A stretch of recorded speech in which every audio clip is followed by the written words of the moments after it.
अस्सलाम वालेकुम everyone and welcome back to another lecture.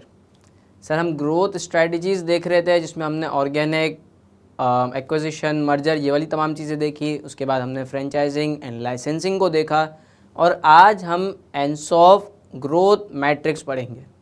Basically इसमें भी ग्रोथ रिलेटेड बातें की गई है कि एक बिज़नेस किस तरह से ग्रो कर सकता है। अगेन हमारे पास ग्रो करने के दो ही तरीके होते हैं, या तो हम अपनी प्रोडक्ट रेंज को बढ़ा लें या फिर अपनी मार्केट को एक्सपेंड कर लें। तो इसी दो चीज़ों को यूज़ करके एनसॉफ ग्रोथ मैट्रिक्स बनाया गया है, जिसके अंदर एक्स एक्सिस पे हमारे पास प्रोडक्ट रखे गए हैं। प्रोडक्ट में दो कैटेगरीज हैं, आइदर न्यू या एग्जिस्टिंग। और इसी तरह हमारे पास वाई एक्सिस के ऊपर मार्केट रखा गया है कि आइदर मार्केट हमारी एग्जिस्टिंग हो या मार्केट हमारी न्यू हो। तो अब हम इसके जब कॉम्बिनेशन बनाते हैं तो हमारे पास चार तरह के ऑप्शंस बन के आते हैं। Number 1 market penetration, number 2 product development, number 3 market development and number 4 diversification. एक एक ऑप्शन को डिटेल में स्टडी करते हैं कि इन ऑप्शंस में क्या स्ट्रेटजी होगी, क्या वे होगा, किस तरह से हम ग्रो कर रहे होंगे और इससे रिलेटेड क्या रिस्क एंड अपॉर्चुनिटीज़ हो सकती हैं, वो तमाम चीज़ों को हम देखते हैं। सबसे पहले मार्केट पेनिट्रेशन। मार्केट पेनिट्रेशन के अंदर प्रोडक्ट भी आपका एग्जिस्टिंग होता है और मार्केट भी आपकी एग्जिस्टिंग होती है, यानी आप अपने ही सेम प्रोडक्ट को सेम मार्केट के अंदर ही और ज़्यादा सेल करने की कोशिश करते हैं, मार्केट में पेनिट्रेट करने की ज़्यादा कोशिश करते हैं, अपना शेयर बढ़ाने की कोशिश करते हैं। ये स्ट्रेटजी सबसे ज़्यादा सीधी सादी और शरीफाना स्ट्रेटजी होती है, मासूमाना, जिसके अंदर आप कोई इतना ज़्यादा रिस्क नहीं लेते हैं, कोई बहुत ज़्यादा इन्वेस्टमेंट की नीड नहीं होती है, अपने प्रोडक्ट के साथ कोई छेड़छाड़ नहीं करते हैं, मार्केट रेंज को बढ़ाने की या मार्केट एरिया को बढ़ाने की बहुत ज़्यादा कोशिश नहीं करते हैं। आप सिंपल अपनी मार्केटिंग पे फोकस करते हैं, ज़्यादा से ज़्यादा कस्टमर को परसुएट करते हैं कि वो आपके प्रोडक्ट को, आपकी सर्विसेज को बाय करें। अब इसके क्या तरीके हो सकते हैं? देखिए, 3 ही तरीके हो सकते हैं। पहला कि आप अपने जो कस्टमर आपसे ख़रीदते हैं, आप कोशिश करें कि आप उनको ज़्यादा सेल करें। अगर एक कस्टमर आपसे 1 यूनिट ख़रीदता है, आप कोशिश करें कि उसको ऑन एवरेज 1 कस्टमर को 1 से ज़्यादा यूनिट सेल करने की कोशिश करें। दूसरा, वो कस्टमर जिन्होंने बहुत टाइम से आपसे प्रोडक्ट नहीं ख़रीदा, ठीक है, या वो प्रोडक्ट को यूज़ ही नहीं कर रहे हैं, कॉम्पिटिटर से भी नहीं खरीद रहे, आपसे भी नहीं खरीद रहे, तो आप उनको परसुएट करें, उनको नॉक करें कि वो आपका प्रोडक्ट ख़रीदे। इससे आपका मार्केट शेयर अगेन बढ़ रहा होगा। नंबर 3, आप अपने कॉम्पिटिटर के कस्टमर्स को परसुएट करें, अट्रैक्ट करें कि वो आपका प्रोडक्ट ख़रीदें। और अट्रैक्ट करने की, परसुएट करने का एक ही तरीका हो सकता है कि आप अपनी मार्केटिंग बहुत अच्छी कर लें। आने वाले चैप्टर्स के अंदर हम डिटेल में बात करेंगे कि किस तरह से हम मार्केटिंग स्ट्रेटजीज़ बना सकते हैं, इफ़ेक्टिव मार्केटिंग कर सकते हैं, टारगेटेड मार्केटिंग कर सकते हैं। तो फ़िलहाल के लिए ये वो चीज़ें थी जो कि हम मार्केट पेनिट्रेशन में देख रहे होते हैं। अब मार्केट पेनिट्रेशन के अंदर एक रिस्क क्या होता है? एक रिस्क ये हो सकता है कि अगर तो आपकी जो मार्केट है वो मार्केट मैच्योरिटी फेज़ में है या डिक्लाइनिंग फेज़ के अंदर है, या आपका जो कॉम्पिटिटर है वो बहुत जायंट है, तो वहाँ पर बहुत मुश्किल होती है कि आप स्ट्रेटजी को फॉलो कर सकें। एक रिस्क। दूसरा रिस्क ये हो सकता है कि अगर तो ये स्ट्रेटजी फ़ेल हो जाती है, यानी आप फेल होते हैं कस्टमर को अट्रैक्ट करने में अपनी तरफ, तो उस सिचुएशन के अंदर आपके पास दूसरी कोई स्ट्रेटजी नहीं होगी, तो ये एक मसला आ सकता है। और दूसरा, चूँकि आपने अपने कॉम्पिटिटर के कस्टमर को अट्रैक्ट करने की कोशिश की है, तो अब लाजमी सी बात है कि आपका कस्टमर भी कोई ना कोई जवाबी कार्रवाई करेगा, वो भी एग्रेसिव मार्केटिंग करेगा और आपके कस्टमर को अट्रैक्ट करने की कोशिश करेगा, अपने कस्टमर्स को रिटेन करने की कोशिश करेगा। और ये भी हो सकता है कि आपका कॉम्पिटिटर अपने प्रोडक्ट को एडवांस कर ले, इनोवेट कर ले और अच्छा बना ले, ताकि और उससे क्या हो कि आपके कस्टमर उसकी तरफ चले जाएं। तो ये एक रिस्क रहता है मार्केट पेनिट्रेशन स्ट्रेटजी के अंदर कि अगर आपने अपने कॉम्पिटिटर को छेड़ा तो वो भी जवाब में कुछ ऐसी चीज़ कर सकता है। तो you have to be very sure कि आपकी ये जो स्ट्रेटजी है, आप जब मैदान में जाएंगे अपने कॉम्पिटिटर के कस्टमर्स को अट्रैक्ट करने की कोशिश करेंगे, तो आपका प्रोडक्ट पहले तो बहुत अच्छा हो और दूसरा आपकी मार्केटिंग स्ट्रेटजीज़ अच्छी होनी चाहिए ताकि आप सक्सेसफुल हों अपने कॉम्पिटिटर के कस्टमर्स को अट्रैक्ट करने में। आगे बढ़ते हैं, अब हम देखते हैं नेक्स्ट स्ट्रेटजी को। नेक्स्ट स्ट्रेटजी हमारे पास क्या आती है कि मैं प्रोडक्ट तो एग्जिस्टिंग रहने दूं मगर अपनी मार्केट जो है ना वो न्यू हो, यानी कि मैं अपने ही सेम प्रोडक्ट को दूसरी मार्केट में लेकर जाऊं, वहाँ पर मार्केट के अंदर अपना शेयर बनाने की कोशिश करूं। फॉर एग्ज़ाम्पल हमारे पास इसकी एग्जांपल है ऊबर की। ऊबर एक यूनाइटेड स्टेट्स की कंपनी के जहाँ पर उन्होंने ट्रैवलिंग सर्विसेज देने की, कन्वेंस सर्विस देने की एक ऐप लॉन्च की जिसके थ्रू लोग राइड बुक कर सकते हैं और एक जगह से दूसरी जगह ट्रैवल कर सकते हैं। वंस यूनाइटेड स्टेट के अंदर जब ऊबर ने अपनी अच्छी मार्केट बना ली, उसके बाद फिर ऊबर ने इस सर्विसेज को मिडल ईस्ट में या फिर सब कॉन्टिनेंट में वहाँ पर भी लॉन्च किया ताकि उसकी मार्केट जो है वो बढ़ जाए, यानी कि न्यू मार्केट के अंदर वो एंटर कर सके। इसी तरह हमने लास्ट क्लास में जो फ्रेंचाइजिंग और लाइसेंसिंग की बात की थी वो भी आप कर सकते हैं, जिसके थ्रू आप क्या कर सकते हैं, अपने ही सेम प्रोडक्ट को दूसरी मार्केट या दूसरे रीजन में इंट्रोड्यूस करवा सकते हैं। अच्छा, अब ये मार्केट जो है वो मार्केट ज़रूरी नहीं है कि दूसरी कंट्री ही हो, ये ऐसा भी हो सकता है कि एक सिटी में आपकी मार्केट बनी हुई है, आप दूसरी सिटी के अंदर एंटर करें। और इसके अलावा हो सकता है कि आप अगर किसी एक कॉन्टिनेंट या किसी एक प्रोविंस की बात करें तो उस प्रोविंस से दूसरे प्रोविंस में जा रहे हो, किसी एक स्टेट से दूसरे स्टेट में जा रहे हो, तो जहाँ पर भी आप अपनी मार्केट चेंज करेंगे, मार्केट ऑब्वियसली आप जब आइडेंटिफाई करेंगे कि इनिशियल हमारी मार्केट क्या थी, अब हम एक न्यू मार्केट की तरफ जा रहे हैं। अब जब आप न्यू मार्केट की तरफ जाते हैं तो वहाँ पर एक चीज़ का आपको ख्याल रखना पड़ता है, that is what we call cultural differences.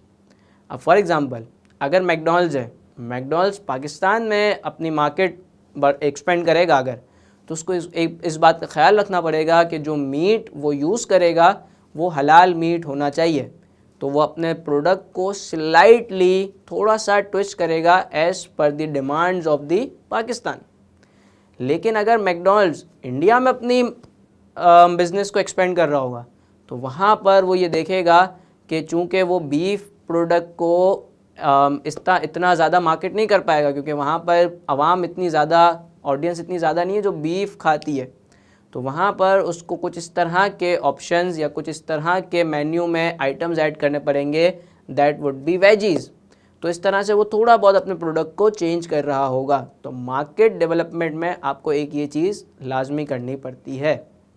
और साथ ही साथ आपको न्यू मार्केट में जब आप एंटर हो रहे हैं तो न्यू मार्केट में एफिशिएंटली एंटर होने के लिए बहुत ज़्यादा ज़रूरी है कि उस मार्केट के अंदर आपके पास एक अच्छा डिस्ट्रीब्यूशन चैनल हो जिसके थ्रू आप अपने प्रोडक्ट को कस्टमर तक आसानी से पहुंचा सकें।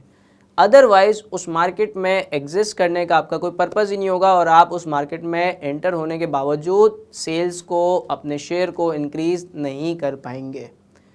तो ये थी हमारी market development related strategies. Third strategy हमारे पास आती है दैट इज़ प्रोडक्ट डेवलपमेंट। अब प्रोडक्ट डेवलपमेंट नाम से ही है कि हम न्यू प्रोडक्ट को डेवलप कर रहे होंगे और मार्केट हमारी एग्जिस्टिंग ही होगी। फॉर एग्ज़ाम्पल अगर मैं एप्पल की बात करूं तो एप्पल आए दिनों कुछ ना कुछ टाइम बाद अपने फ़ोन्स के न्यू मॉडल लॉन्च करता रहता है, B it iPhone, B it iPad और मैकबुक, इनके न्यू मॉडल लॉन्च करता है, यानी अपने प्रोडक्ट को with the passage of time develop करता जाता है। ठीक है, लेकिन उसकी मार्केट सेम है, वो मार्केट को न्यू एंटर नहीं कर रहा, ना वो किसी न्यू रीजन को एक्सप्लोर करने की कोशिश कर रहा है। तो इस स्ट्रैटेजी को हम कहते हैं प्रोडक्ट डेवलपमेंट, जहाँ कर आप प्रोडक्ट को न्यू करते हैं, प्रोडक्ट में इनोवेशन लाते हैं, बजाय कि आप अपनी मार्केट को चेंज करें। इसमें बहुत ज़्यादा ज़रूरत है कि आपका R&D यानी रिसर्च एंड डेवलपमेंट डिपार्टमेंट बहुत अच्छा हो, आपको उसके ऊपर बहुत ज़्यादा इन्वेस्टमेंट करनी पड़ती है और साथ ही साथ आपको अपने रिसर्च एंड डेवलपमेंट डिपार्टमेंट को ऑटोनॉमी देनी पड़ती है, उसको थोड़ी सी फ्लेक्सिबिलिटी देनी पड़ती है। क्योंकि देखें, जब रिसर्च एंड डेवलपमेंट होती है तो 10 में से 2 या 3 ही रिसर्च या डेवलपमेंट ऐसी होती है जो सक्सेसफुल हो पाती है। तो जब आप उस डिपार्टमेंट को थोड़ा फ्री हैंड देंगे, काम करने देंगे, तभी वो अच्छी इनोवेटिव रिसर्च कर पाएंगे। अदरवाइज़ वो बस पीस ऑफ पेपर पे रिसर्च एंड डेवलपमेंट हो रही होगी, इस तरह से कोई एफिशिएंटली कोई एक एक्चुअल में न्यू प्रोडक्ट या एडवांस इनोवेटिव प्रोडक्ट नहीं आकर दे रहा होगा। और दूसरा, आप अपने प्रोडक्ट के अंदर इस स्ट्रैटेजी को फॉलो करने के लिए टेक्नोलॉजिकली एडवांस भी कर सकते हैं, अपने प्रोडक्ट के अंदर ऑटोमेशन ला सकते हैं, अपने प्रोसेसेस के अंदर ऑटोमेशन ला सकते हैं। तो इस तरीके से भी आप अपने प्रोडक्ट को डेवलप कर सकते हैं। और दूसरा, जब आपके पास, चूँकि आपको पता है वक्त के साथ साथ कस्टमर्स की नीड चेंज होती जाती है, कस्टमर की प्रेफरेंस चेंज होती जाती है, तो आप अपने प्रोडक्ट को, अपनी मार्केट को उसी के हिसाब से डेवलप करें, चेंज करें, ताकि आप with the passage of time customer की नीड्स के साथ अलाइन रहें। अगेन, इसके अंदर रिस्क ये रहता है कि जो आप प्रोडक्ट न्यू लॉन्च कर रहे हैं, हो सकता है कि उसको उतनी ज़्यादा अट्रैक्शन या रिस्पांस ना मिले, आपका जो R&D एक्सपेंस है वो हो सकता है फेल हो जाए। तो ये सारे मसले मसाइल आ सकते हैं। एक इसमें फ़ायदा ये होता है कि चूँकि आप न्यू प्रोडक्ट बना रहे हैं, तो इसका मतलब आपका पिछला प्रोडक्ट हो सकता है कि वो बहुत ज़्यादा सक्सेसफुल हो, जिसकी वजह से आपका बहुत ज़्यादा अच्छा नाम बन चुका हो, आपका एक ब्रांड आइडेंटिफिकेशन बन चुकी हो। तो उस ब्रांड आइडेंटिफिकेशन जो कि आपके पिछले प्रोडक्ट या एग्जिस्टिंग प्रोडक्ट की वजह से बनी थी, तो जब आप न्यू प्रोडक्ट लॉन्च कर रहे होंगे तो वो ब्रांड की इमेज उस न्यू प्रोडक्ट के ऊपर भी रिफ्लेक्ट करेगी और कहीं ना कहीं उसका फ़ायदा आपके न्यू प्रोडक्ट को भी मिल रहा होगा। तो इसीलिए कंपनीज़ ये करती हैं कि अगर तो उनका प्रीवियस प्रोडक्ट बहुत ज़्यादा सक्सेसफुल होता है, तो वो उससे मिलते जुलते नाम के साथ या उससे मिलते जुलते सेगमेंट के साथ कोई नया प्रोडक्ट लाती है, ताकि वो ब्रांड की इमेज को, गुडविल को कैपिटलाइज कर सके, उससे फ़ायदा उठा सके। लेकिन अगर पिछला प्रोडक्ट अनसक्सेसफुल होता है तो कंपनी कुछ रिवैम्प करती है और बिजनेसेस एक ऐसा प्रोडक्ट लाते हैं और उस प्रोडक्ट को पिछले प्रोडक्ट से बिल्कुल अलहदा रखते हैं, ताकि उसके जो नेगेटिव इम्पैक्ट थे, नेगेटिव गुडविल थी, उसका इम्पैक्ट नए प्रोडक्ट के ऊपर ना आ पाए। तो एग्ज़ाम में आपके पास इस तरह की कोई सिचुएशन आएगी तो आप बिल्कुल देखेंगे कि पिछले प्रोडक्ट का स्टेटस क्या है। अगर तो सक्सेसफुल था तो आप कहेंगे कि अगले प्रोडक्ट को भी इसके साथ थोड़ा एसोसिएट रखा जाए, ताकि ब्रांड का, गुडविल का, इमेज का हमें फ़ायदा हो। लेकिन अगर अनसक्सेसफुल था तो हम other side of the story लिख रहे होंगे। तो यहाँ तक हमारी 3 स्ट्रैटेजी यानी 3 ऑप्शन एंसॉफ ग्रोथ मैट्रिक्स से हमने कवर किए। अब हम आते हैं एक ऐसे टॉपिक की तरफ जो अभी थोड़ा और डिटेल में जाएगा, that is what we call diversification. अब डाइवर्सिफिकेशन का मतलब क्या होता है कि आपका प्रोडक्ट भी न्यू है, आपकी मार्केट भी न्यू है, और इस सिचुएशन में हम कहते हैं कि यहाँ पर आप न्यू मार्केट में न्यू प्रोडक्ट को जब लॉन्च कर रहे होते हैं तो ये एक बहुत ज़्यादा रिस्की ऑप्शन बन जाता है। रिस्की ऑप्शन क्यों बन जाता है? क्योंकि एक तो प्रोडक्ट नया है, तो आपको प्रोडक्ट को भी पहले तो मार्केट में लेकर आना है और प्रोडक्ट से रिलेटेड रिसर्च एंड डेवलपमेंट का खर्चा आएगा। साथ ही साथ आपको मार्केट की भी इतनी नॉलेज नहीं है, नो हाउ नहीं है, तो आपको मार्केट की भी नो हाउ लेनी पड़ेगी और वहाँ पर एक टोटली दोनों साइड से एक्सपेरिमेंटेशन टाइप चीज़ें चल रही होंगी। अगेन, ये वाला काम करते क्यों हैं? ये वाला काम इसलिए करते हैं ताकि आप अपने रिस्क को स्प्रेड कर सकें। यानी कि अगर आप एक मार्केट में या एक प्रोडक्ट में डील कर रहे हैं और उस प्रोडक्ट या उस मार्केट में किसी तरह से हम कहते हैं कि डाउनफॉल आता है, रिसेशन आता है, या वो मार्केट मैच्योरिटी की तरफ चले जाती है, तो आपका एक दूसरी लाइन ऑफ बिजनेस होगी जो कि डाइवर्सिफिकेशन की वजह से आई थी। आप वहाँ से प्रॉफिट्स अगेन अर्न करते रहेंगे, वहाँ से प्रॉफिट्स आना कंटिन्यू ही रहेंगे। तो ये स्ट्रेटजी, ये पर्पस होता है behind going for the diversification. Secondly, diversification की वजह से एक फ़ायदा ये भी होता है कि आपके पास इकोनॉमीज़ ऑफ स्केल आती है, क्योंकि जब आप 2 बिजनेसेस या 2 सेगमेंट स्टार्ट कर देते हैं एक ही कंपनी के अंदर, तो ऑब्वियसली कुछ ऐसे डिपार्टमेंट, कुछ ऐसी सर्विसेज होती हैं, जिस तरह हम पहले से ही बात करते हैं कि आपकी अकाउंटिंग, फाइनेंस, मार्केटिंग, ये जो डिपार्टमेंट्स होते हैं ये सेंट्रलाइज होते हैं। तो जब क्वांटम बढ़ जाएगा, वॉल्यूम बढ़ जाएगा, तो वहाँ पर इकोनॉमीज़ ऑफ स्केल्स आना स्टार्ट हो जाएंगी और हो सकता है कि किसी ना किसी दर्जे में आपकी सिनर्जीज़ भी क्रिएट होना स्टार्ट हो जाए। किस तरह होंगी, आगे जब हम डाइवर्सिफिकेशन की टाइप्स पढ़ेंगे तो हमें ये समझ आएगा किस तरह से सिनर्जीज़ क्रिएट हो रही होती है। और एडवांटेजेस में अगर मैं बात करूँ तो हमारे पास बिल्कुल सिंपल है कि चूँकि हमारे पास ना प्रोडक्ट की कोई एक्सपर्टीज़ है, ना मार्केट का कोई एक्सपीरियंस है, तो यहाँ पर एक सिग्निफिकेंट रिस्क रहता है कि हम फेलियर की तरफ जा सकते हैं। और दूसरी चीज़ ये भी हो सकती है कि चूँकि हम ग्रो कर रहे हैं, चीज़ों को और एक्सपेंड कर रहे हैं, तो जाहिर सी बात है कुछ ऐसे डिपार्टमेंट होंगे जो कि कॉमन है, तो वहाँ पर तो हमें न्यू रिसोर्सेज की, न्यू एक्सपर्टीज़ की ज़रूरत नहीं होगी। लेकिन कुछ ऐसे डिपार्टमेंट होंगे जो कि हर एक प्रोडक्ट या हर एक मार्केट के हिसाब से होंगे। तो जब आप न्यू मार्केट और न्यू प्रोडक्ट में जाएंगे तो वहाँ पर आपको new staff, new expertise, management की टीम पूरी अलग-अलग चाहिए होगी। तो उनको अरेंज करना, उनको मैनेज करना, ये एक बहुत बड़ा चैलेंज होगा डाइवर्सिफिकेशन के अंदर। अच्छा, अब एक चीज़ डाइवर्सिफिकेशन से रिलेटेड ये होती है कि ये डाइवर्सिफिकेशन अप्रोच सेम कंपनी के अंदर इतनी ज़्यादा एक्सेप्टेबल नहीं होती। वो क्यों नहीं होती, मैं लेक्चर के एंड में समझाऊंगा।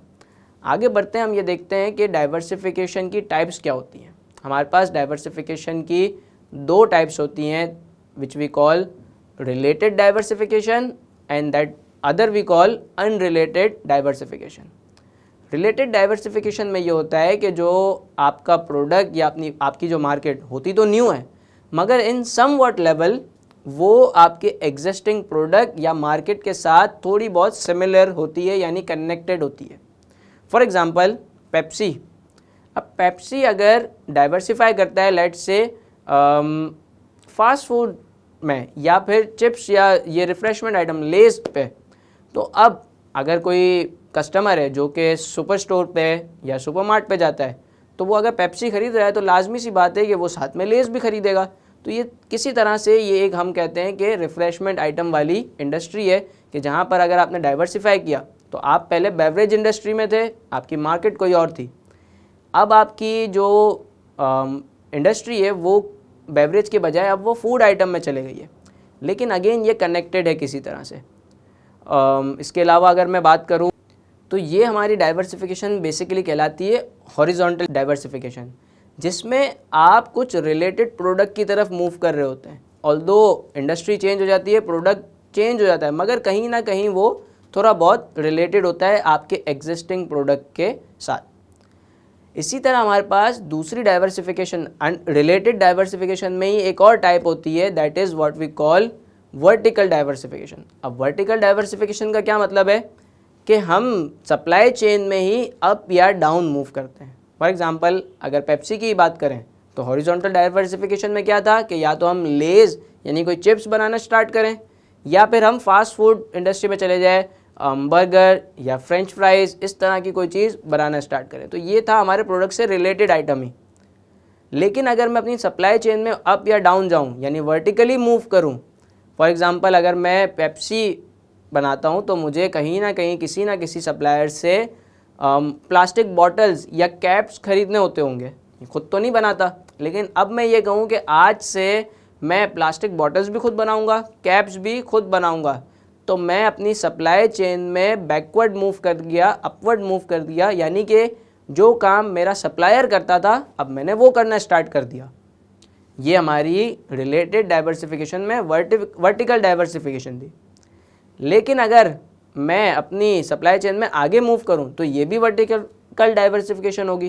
किस तरह से कि पेप्सी बनाने के बाद किसी डिस्ट्रीब्यूशन कंपनी या डिस्ट्रीब्यूशन ऑर्गेनाइजेशन के साथ उसका एग्रीमेंट होगा कि आप हमारे प्रोडक्ट को पूरे रीजन के अंदर सप्लाई कर रहे होंगे। लेकिन आज से हमने ये फैसला किया कि अब हम डिस्ट्रीब्यूशन नेटवर्क भी अपना खुद डेवलप करेंगे, हम सुपरमार्ट्स को भी अपने प्रोडक्ट खुद पहुंचाया करेंगे, हम रिटेलर्स को भी खुद पहुंचाया करेंगे, हम होलसेलर को भी खुद पहुंचाया करेंगे, और फिर अल्टीमेटली जो कस्टमर्स हैं जिनको रिटेल आउटलेट्स के थ्रू सेल होती है वो भी हम खुद से प्रोवाइड करेंगे। तो ये हुआ वर्टिकल डाइवर्सिफिकेशन, यानी हम सप्लाई चेन में एक कदम आगे चले गए, और जो हमारे बेसिकली कस्टमर थे, कौन, डिस्ट्रीब्यूटर, होलसेलर, रिटेलर्स, हमने उनका काम करना स्टार्ट कर दिया। तो ये कहलाती है वर्टिकल डाइवर्सिफिकेशन। अगेन देखें, अगर मैं राइट और लेफ़्ट मूव करता हूँ कुछ रिलेटेड प्रोडक्ट के अंदर तो ये हॉरिजॉन्टल डाइवर्सिफिकेशन होगी। लेकिन अगर मैं अपनी सप्लाई चेन में अपवर्ड या डाउनवर्ड मूव करता हूँ, यानी या तो मैं अपने सप्लायर का काम करना स्टार्ट कर दूँ या फिर मैं अपने कस्टमर का काम करना स्टार्ट कर दूँ, तो ये कहलाती है वर्टिकल डाइवर्सिफिकेशन। इसकी बहुत प्राइम एग्जांपल हमारे पास कार इंडस्ट्री यानी ऑटोमोटिव इंडस्ट्री की भी है, कि अगर मैं कार असेंबल करता हूँ तो मैं किसी ना किसी से कार की बॉडी खरीदता हूँगा, टायर्स खरीदता हूँगा, सीट्स का जो लेदर है वो खरीदता हूँगा, फोम, ये तमाम चीज़ें मैं खरीदता हूँगा। लेकिन अगर मैं डिसीजन लूँ कि अब इनमें से कुछ आइटम्स मैं खुद बनाया करूँगा, यानी मेरे सप्लायर का काम मैं करना स्टार्ट कर दूँ, वर्टिकल डाइवर्सिफिकेशन, देन आपको पता होगा कि ये जो कंपनीज जो कार असेंबल करती हैं या मैन्युफैक्चर करती हैं, ये खुद सेल नहीं करती हैं, इनके डीलर्स के थ्रू एग्रीमेंट्स होते हैं, वो डीलर्स कस्टमर को सेल करते हैं। अब हम ये कहें कि हम डीलरशिप वाला काम भी खुद करना स्टार्ट कर देंगे, देन अगेन हम एक स्टेप आगे गए, हमने अपने कस्टमर का काम करना स्टार्ट कर दिया, वर्टिकल डाइवर्सिफिकेशन। थोड़ा मुश्किल एरिया है, इसीलिए इसके ऊपर मैं टाइम लगाकर डिफरेंट एग्जांपल्स देकर इसको समझा रहा हूँ। आई होप कि ये तमाम चीज़ें क्लियर हो रही होंगी। आगे बढ़ते हैं अपनी डाइवर्सिफिकेशन की सेकेंड टाइप की तरफ, दैट इज़ अनरिलेटेड डाइवर्सिफिकेशन। अब अनरिलेटेड डाइवर्सिफिकेशन में क्या होता है कि इसमें टोटली ना कोई आपका प्रोडक्ट के साथ कहीं ना कहीं से कोई ताल्लुक बन रहा होता है एग्जिस्टिंग, ना आपका किसी मार्केट या अपनी सप्लाई चेन के साथ कोई ताल्लुक बन रहा होता है with the existing position. For example, कोई बेकर्स है, वो बेकर्स स्टार्ट कर दें फर्नीचर का बिजनेस, यानी पहले हम बेकरी आइटम्स यानी बेकर्स का काम था हमारा, अब हम फर्नीचर इंडस्ट्री में एंटर हो जाएं, तो ये बिल्कुल ऑल टुगेदर अलग ही अनरिलेटेड इंडस्ट्री थी जहाँ पर हम मूव कर गए। या फिर कावासाकी जो कि बाइक्स बनाती है, वो स्टार्ट कर दे कि वो म्यूज़िकल इंस्ट्रूमेंट बनाना स्टार्ट कर रही है, तो अब देखें गलत तो कुछ भी नहीं है, आप डाइवर्सिफाई कर रहे हैं, अपने रिस्क को मिटिगेट कर रहे हैं, हेज कर रहे हैं, तो डाइवर्सिफिकेशन हो रही है। लेकिन यहाँ पर दो चीज़ों में फ़र्क है, एक जो पिछले हमने बातें की वो थोड़े बहुत रिलेटेड आइटम्स थे, लेकिन यहाँ पर बिल्कुल अनरिलेटेड आइटम्स पे जा रहे हैं। और चूँकि हर चीज़ जितनी ज़्यादा अनरिलेटेड होती जाएगी उतनी ज़्यादा वो न्यू होती जाएगी, और वहाँ पर हमारा रिस्क उतना ज़्यादा बढ़ता जाएगा कि यहाँ पर हम सक्सेसफुल होंगे भी या नहीं होंगे, और जो न्यू इन्वेस्टमेंट है वो हमारी ऐसा ना हो कि वो पूरी की पूरी डूब जाए। रीज़न्स पे हमने डिटेल में बात की कि डाइवर्सिफिकेशन हम क्यों कर रहे होते हैं। अब डाइवर्सिफिकेशन के जो रीज़न्स है ना, उसी के ऊपर थोड़ी सी एक आर्ग्यूमेंट होती है। वो ये होती है कि फॉर एग्ज़ाम्पल अगर आपने कहा कि हम लेट्स से हम पहले बेकरी के बिज़नेस में थे, अब हम फर्नीचर बनाएंगे, क्यों? ताकि शेयर होल्डर्स का रिस्क डाइवर्सिफाई हो जाए कि अगर तो बेकरी बिज़नेस किसी टाइम पे किसी पॉइंट इन टाइम पे डाउनफॉल की तरफ जाता है तो फर्नीचर का बिज़नेस चलता रहेगा, वहाँ से हमें प्रॉफिट्स आते रहेंगे। तो बहुत सारे जो शेयर होल्डर्स हैं वो ये सोचते हैं कि ये अगर डाइवर्सिफिकेशन हमने करनी है तो ये हम खुद कर लेंगे। हम बीइंग अ शेयर होल्डर, ऐसा भी तो हो सकता है ना कि मैं दो कंपनी आइडेंटिफाई करूं, अपनी कुछ इन्वेस्टमेंट एक फ़र्नीचर इंडस्ट्री में या फर्नीचर कंपनी में इन्वेस्ट कर दूं और कुछ बेकरी कंपनी में इन्वेस्ट कर दूं, तो मेरा रिस्क तो डाइवर्सिफाई हो जाएगा। लेकिन अगर एक ही कंपनी अपनी ही कंपनी के अंदर ये दो बिज़नेस कर रही होगी तो वहाँ पर थोड़ा मसला आएगा कि आपको, क्योंकि ऑब्वियसली एक कंपनी एक ही एरिया में एक्सपर्टीज़ रख सकती है, एक ही इंडस्ट्री या एक ही प्रोडक्ट को अच्छे से मैनेज कर सकती है, उसको सक्सेसफुल बना सकती है। लेकिन अगर दो काम में जाएगी तो हो सकता है दो कश्तियों में सवार होने पे ये मसला हो जाए।